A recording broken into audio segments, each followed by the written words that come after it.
Dating violence can happen anytime, anywhere. It can happen in a romantic, dating, or sexual relationship. But it doesn't have to happen at all. The City of Phoenix Paint Phoenix Purple campaign was launched in 2013 to bring awareness to domestic violence in our community. Hello, I'm Deborah Cedillo-Dugan, and welcome to an exclusive interview with a young teen who was stalked, threatened, teased, beat up, and was emotionally abused. We share her story with you today to help other teens know the signs of a controlling relationship and how to seek help. We're protecting her identity and will be using a fictitious name because she's still fearful of this young man, but at the same time positive that she's going to live her life. Let's begin. We're going to call you Sarah to help you protect your identity. How are you today? I'm fine, thank you. How old are you today, Sarah? I'm 17. And how old were you when you met your boyfriend? I was 16 years old. 16 years old in high school. Yes. How did you meet? We just started talking when he saw me in the hallway, and that's how we started. He was very nice. In the beginning, everything started normal, like every other couple, and so he slowly got to be very mean, but everything started good. Everything started well, like a normal relationship. Yes. What were some of the first signs that he started to be controlling or something that wasn't right? When he started asking me my passwords and wanting to be the whole time with me and not letting me be with my family and friends. So he was asking your passwords for your social media, your Facebook, Instagram, that kind of thing? Yes, all that stuff. And did you give it to him? Yeah, because for me it was kind of normal because he did it in a nice way, but then he started being rude. And I understand some of your other friends had given their passwords to their boyfriend, so it seemed normal to you. Yeah, because everything was normal with them. And I thought it was going to be the same thing with me. So when you gave you his passwords, what kind of things was he starting to do on your social media pages? So he started like a fight with my other friends, saying that please don't send messages to her because she's just going to talk to me. And that's how my friends got mad. And then he blocked my friends from my social media. That's what he did. So were you telling your friends at the same time that, hey, this is not me, this is him doing this? Yeah, I did it. What, did they understand or not really? They understand it, but at the same time they were kind of mad because when I blocked them, he blocked them, then I like disblocked it. So he did it again, and that's why they got very mad. But Okay. now they do understand. Okay, yeah, he was blocking him, you were unblocking him, and it was back and forth. So some of these initial signs, he didn't want you to be with your family, he didn't want to be with your friends. Did you think that was normal? No, but I just didn't say anything because I was kind of scared of the way he was talking. What kind of things was he telling you? About like what things? Well, yeah, because you said you were kind of scared because, you know, he didn't want you to talk to your friends, your family, and, you know, on the phone. So what started scaring you about all that? He was being aggressive in the way he was talking. Describe to me how he was starting to be aggressive with you. He started pinching me. That's how he started. And then yelling. What kind of things was he telling to you? Just to do everything he wanted. Like, just be with him, do whatever he wants because he said that I was his girlfriend, so it was normal to be with him all the time. And to forget your friends and your family? Yeah. Okay, so some of the threatening things that happen is that he said you have to be with me because what? Did he threaten your family, your friends? No, he didn't threaten at that moment. Okay, it progressed? It progressed, yes. Let's talk about the progression. What happened after the pinching started? So he started to be always violent, and I pinched him back too, but he started to be even mad. He'd get upset with you if you did it right back to him? Yeah, he did. Okay, okay. But after all that happened, when we got in a very serious problem, so it's because I kicked him because he was pinching me. He wasn't stopping, so he just punched me in my You were stomach. fighting back, is Yeah. what you were doing. So it started with the social media, not letting you contact your friends, your family, isolating you from the people you love. And you're thinking, a little controlling there. But you stayed with him because what kind of things was he telling you if you left?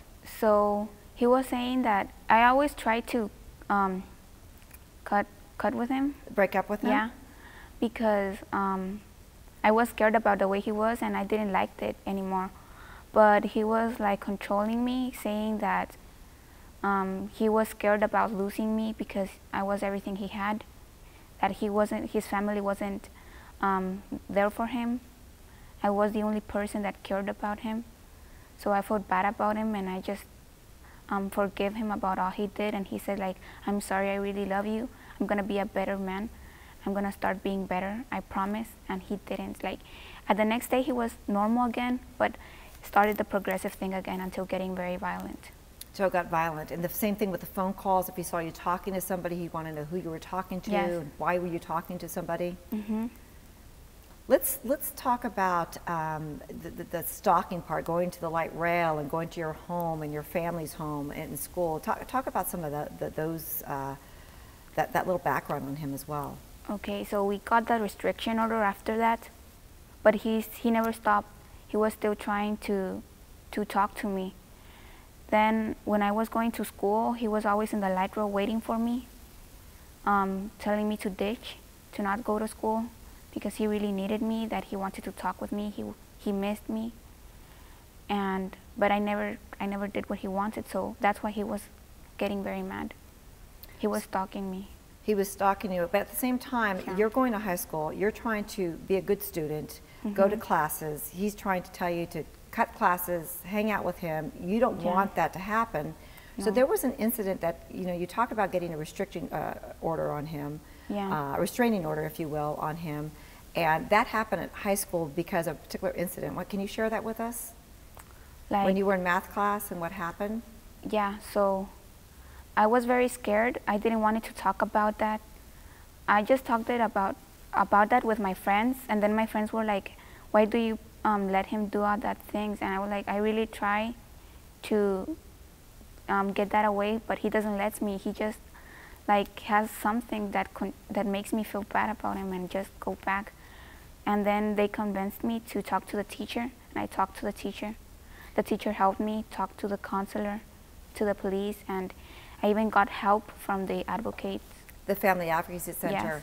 So let's digress a little bit and let's talk about that incident that really caused all of that, because prior to, the kicking and punching you in the stomach, as you talked about a little bit earlier, is he was also teasing you and being abusive, verbally abusive to you and threatening your family about some things. Can you talk about that? So yeah, he was threatening my family because I didn't want to talk to him. So he said, if you don't talk to me, I will do something very bad to your family. And I got really scared about it. My mom did too. Sure. I mean, that's, especially threatening the family and the people that you love. Yes. And threatening to do something that you didn't want him to do. He even said that he had plans in the past. That he had done some things to his sister before and that he was going to do it to you or something? Or just to his family? He said that he hates his family. He said it in a point that he doesn't like his family. Imagine your family, he said. If I don't like my family, imagine your family. I can do something worse to your family. And that's how he started controlling me again. Because you were fearful for your family. So multiple times you tried to break up with this person. Yes, but he didn't let me. He was just like trying to be nice again and never let me go by, go in my way again, like go to school. He was just stopping me there until I say yes to everything he says. And what else would he do when you try to break up with him? Did he get violent? Did he get upset? What did he do? He hurts himself. He just started to act crazy, pulling me and then saying, like hurting himself, getting bleeds and everywhere. Punching the wall? Yeah, just hit you, just punching that the kind wall. of thing? Okay. And didn't he also threaten you over text messaging things as well? Yeah. So social media, texting, all of those things? Yes. Okay. He did threaten me in all the ways.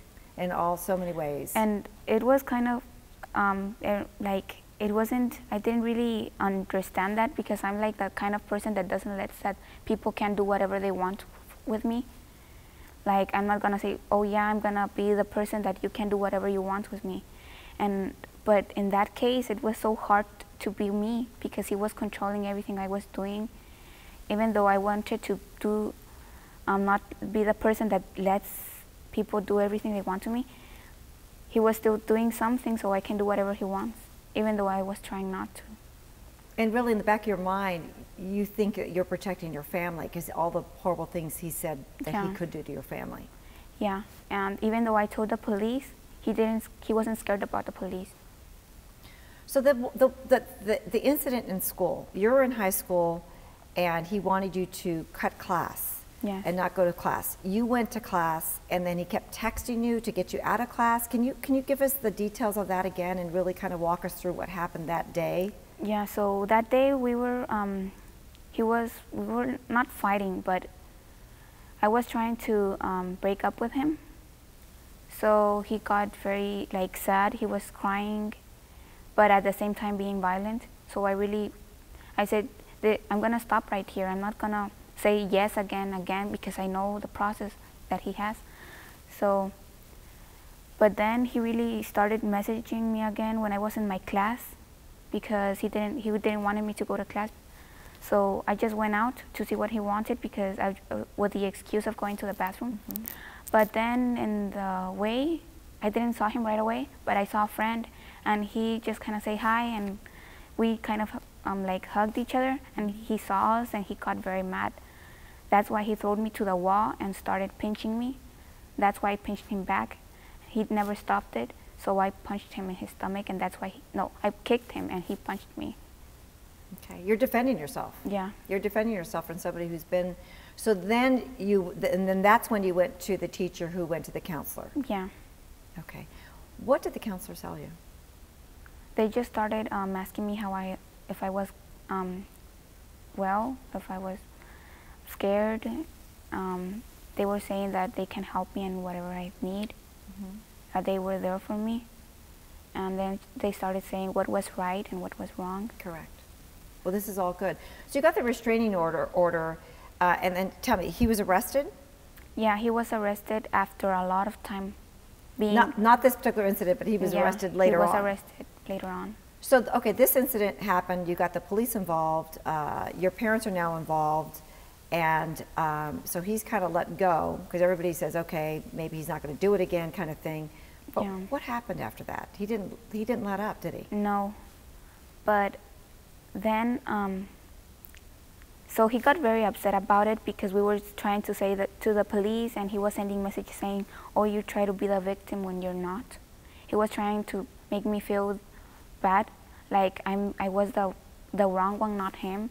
Like, I'm not doing anything bad. Remember that you hit me too. Like, you beat me up too, not only me. So you should be in this case too, not only me. And then I was at school when a friend told me that somebody wanted to see me. So I just went with my friend, and then I saw him inside of the cafeteria. When I saw him, I just got scared and went running to the office to say that to the police, because there's always a police in the office. So he said, do you think I'm scared about you?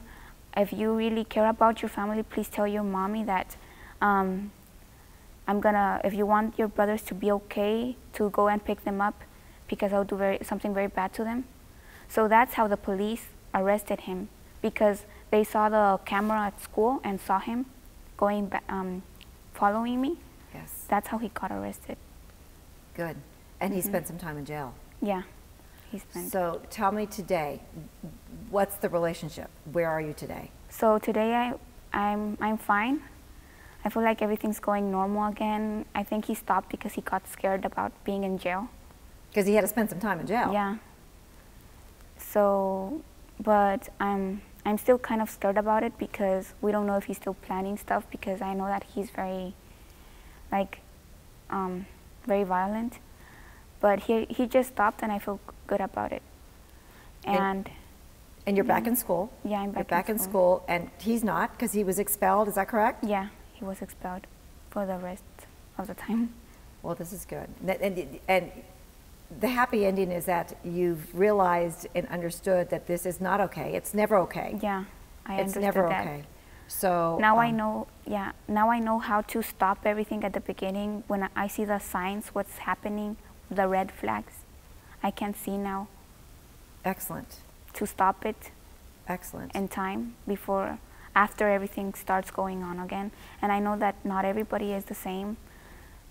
It's just like, if there's some girl seeing this, you know that you maybe have friends that have boyfriends and girlfriends, and they're okay. This just happens once a while, and you just have to know when it's happening to stop it in a good time, not way too much. Absolutely. And we can always get help. Talk to our teachers, to our counselors. They really care about us. You're a very, very brave and very courageous person to share your story. And it is going to touch somebody, and it is going to help somebody. And the good news is that you got out in time, where something could have very seriously happened to you or your family. Yeah. Thank you again for joining us today. You're very, very courageous to share your story and to help make a difference in other teens' lives. We really appreciate it. You're welcome. 1 in 4 women and 1 in 7 men experience domestic violence. 1 in 5 teens are victims of dating abuse, and 1 person dies every 3 days here in the state of Arizona. The city's Paint Phoenix Purple campaign was launched to create a public awareness about this issue, with the goal of reducing and eventually eliminating domestic violence in our community. If you know someone who is a victim, call or visit these organizations today. The City of Phoenix Family Advocacy Center. You can call 602-534-2120, or you can go online to the phoenix.gov/FAC website.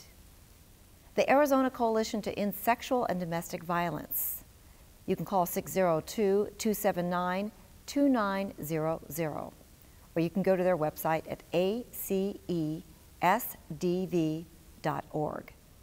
You can also call Katie's Way at 602-740-2734, and their website is katiesway.org. Thanks for joining us for Phoenix TV. I'm Deborah Cedillo Dugan. Thanks again for talking to us today. I really appreciate it. Yeah. See, was it